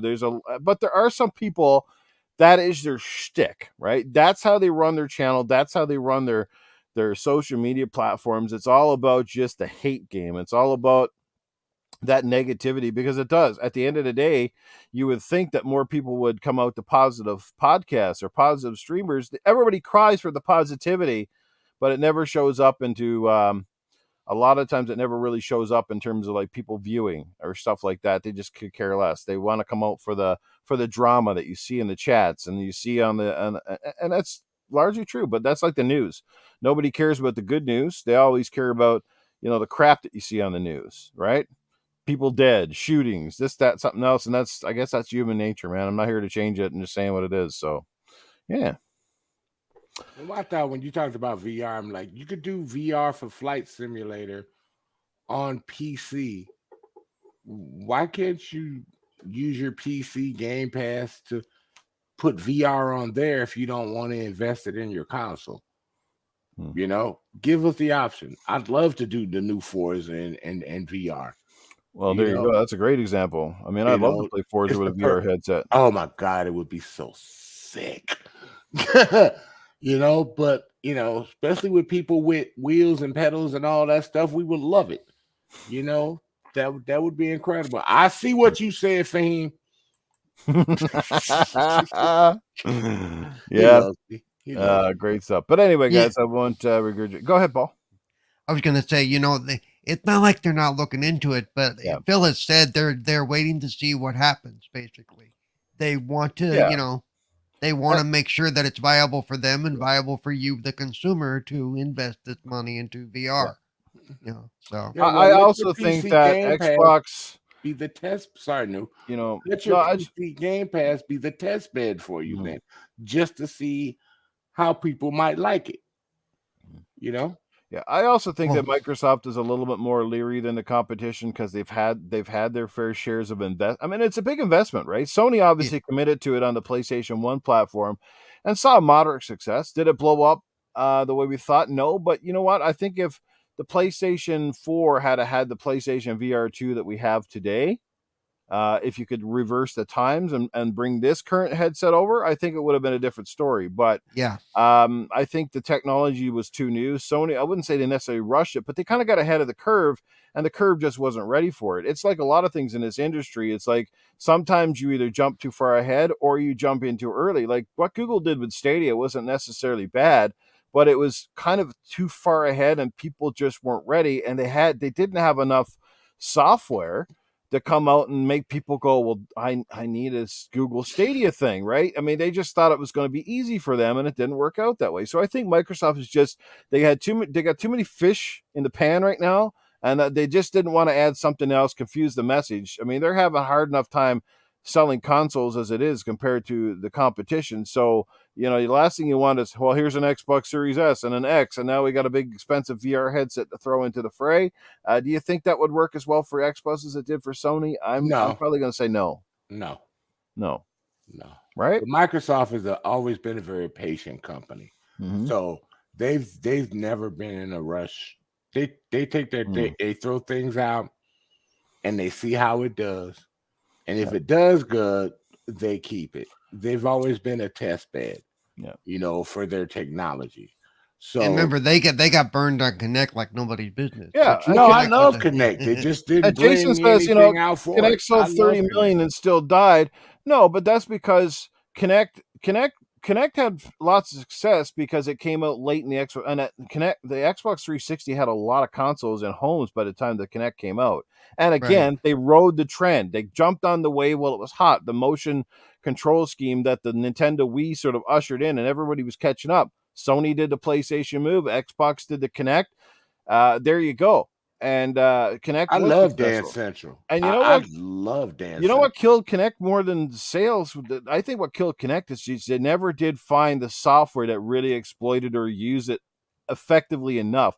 I think again, the Kinect, the Kinect 2.0, the one we got with the Xbox One, if that would have been the original Kinect, that thing was way more advanced. It was way better. But then they shoved it down people's throats, and again, the whole price war they shouldn't thing. have shoved it down. The price war thing got in the way, and kind of killed whatever they were going for. But I love especially this Kinect 2.0, and I'm like, man, if they come up with a killer software in this thing, holy shit! But it never got that far. That's the problem.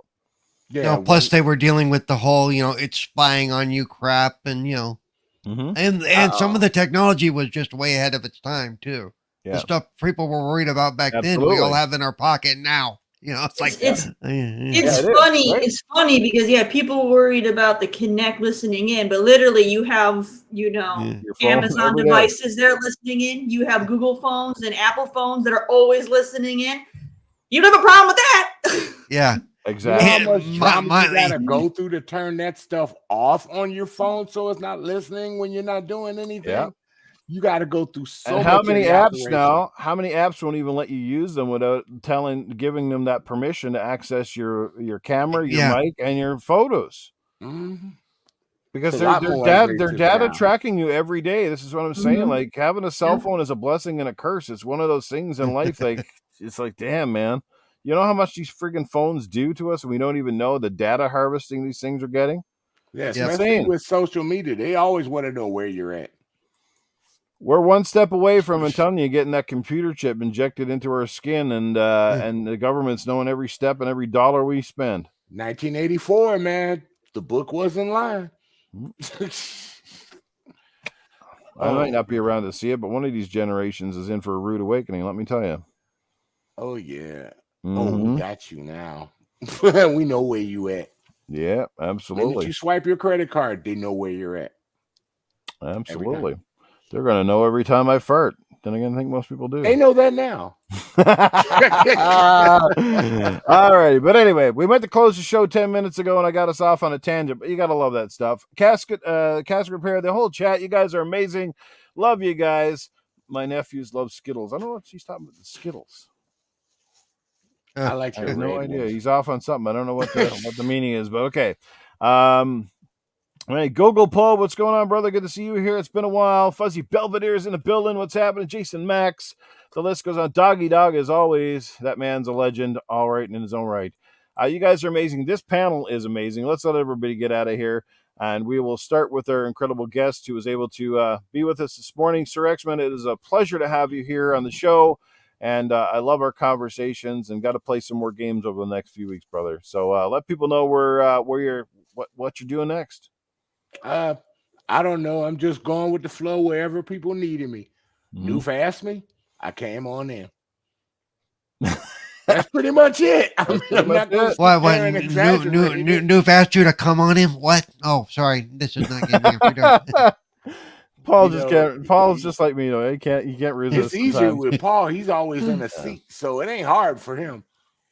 Oh no, me and Newf share a spot in the gutter. It's like which one of us can go lower though. It's I'm not okay.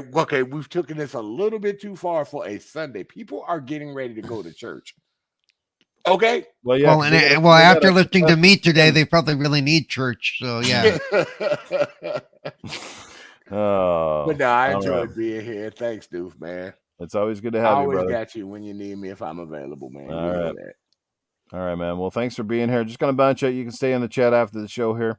All righty. Let's get over to the panel. We will start with Cerebral Paul. Paul, you're always a busy man. Usually after you finish your show, you're often doing stuff with Flamish and then throughout the rest of the week. So what you got coming up? And by the way, you didn't do it during the show, but I was going to tell you to drop your link again. But Oh yeah. Well, hang on. I can do that. if you Give still me a want to second. drop the link, we'll share it out online here again. Okay, for all you listening, here's the deal. I'm in a situation where I got to raise some money in a relatively short order, and through no fault of my own or anything like that. It's just I'm in an awkward bad position. So if you're in a position to help out, that would be great. Mm-hmm. If you can't help out financially, just share it out, get the story out there, see if we can get some help. I'm about halfway to my goal, which is not a little. It's a. Mm-hmm. It's basically it's a $5,000 goal. I'm at $2,250, I believe. So about halfway there. Okay, well, Give or take. halfway is better than like just starting, but yeah, there's Yep. still a little ways to go, and time does get short real quick. Yep, I'll get to it in a second. I'm in the middle of it. I can't stop fighting right this second. I got bad guys attacking me. So go ahead and go on. And while I'm doing this, I'll so yeah, there's no Flamish show today. Flamish isn't feeling well, so Okay. this will be my only show today. Tomorrow I'm on Xbox Ambassador channel. I will be playing WWE 2K23, as a matter of fact. Mm-hmm. Then Tuesday I have Retro Renegades. Wednesdays, Spooky is still recovering from his operation, so no show on Wednesday. And then Thursdays I have 4GQ TV. If Carlo's awake for it. I mean, Yeah. And then Friday and Saturday, I tend to rest up for Sunday. And next Sunday, of course, will be our last Sunday morning show. Mm-hmm. So be here. So we all bid farewell to Noof and tell him to go what he can do with himself. Oh, no. Right. So, Alrighty. so yeah, other than that, yeah, it's actually a pretty slow week for me, I guess. Mm-hmm. Okay. Well, there you have it. If you can share that up, I'll put it up on the screen here. Yep, I will. Yep. Alrighty. Yeah, let's get over to Coolcat Terri here. Coolcat, what you got coming up? What's on the docket next for you?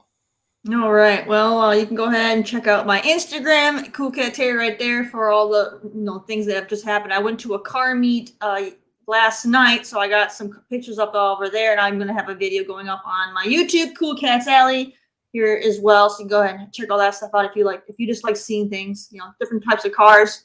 Check all that out. Otherwise, my Twitter is Coolcat_Terri if you want to, be in the know of upcoming indie titles that you may not have known about because they don't get as much marketing. So go ahead and check all that good stuff out. Awesome. Oh, yes, and Fahim Scott brought back some memories. Skittles, yes, with the little virtual tiger the girl was playing with the Xbox Connect thing at the E3 presentation. Yeah, now I remember now that you bring it up. I was just trying to think, what's this Skittles reference? But yeah, I remember, yeah. Hey, Skittles. I remember the girl got up on stage. Michael Donnelly, what's going on, man? Welcome to the show. If you're coming in late, you'll have to catch up with this on the replay. But everybody's been awesome. Again, thanks to Italian Clownz for being here. Unfortunately, he had to go early. He had some family issues. Really unfortunate, but I'm sure we'll cross paths again, him and I. But anyway, we do appreciate his time for being here, and I was glad he could at least come out and say hello to everybody. And make sure you check him out on 4GQ TV.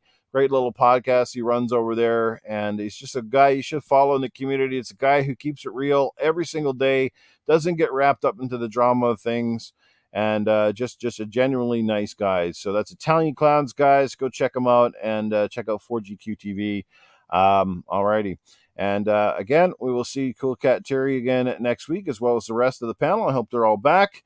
And you know where to find me. And yes, if you probably heard Paul already, if you aren't aware, as of next week at least, now what Axel and the rest of the crew, what they decide to do, if they want to continue with Good Morning Xbox, it's up to them. That is not my call to make. They're more than welcome to proceed on if they wish. If they want to just take a break for a while, Will I come? I'm not saying the show is done for good. Will I come back? But I'm not taking a break from the community. I'm not, stepping away completely. I'm just got some other things in the works. And because for those of you who didn't know, I did sell my Series X, and I just feel it's disingenuous for me to be a host of a Xbox branded show if I essentially am not up on Xbox the way I should and need to be to carry on, conversations here. Not hating on Xbox. I'm not done with the Xbox ecosystem per se or anything like that, but just I did a few things for better or for worse. And people know me. NewfNukem is a real thing. I could have an Xbox again in 3 weeks' time. Who the hell knows? But anyway, next week will be our last Good Morning Xbox for the foreseeable future. Like I said, unless Axel and company decide they wish to keep it on, and cross their fingers that I come back. But it's a big undertaking, right? It's a lot of commitment here.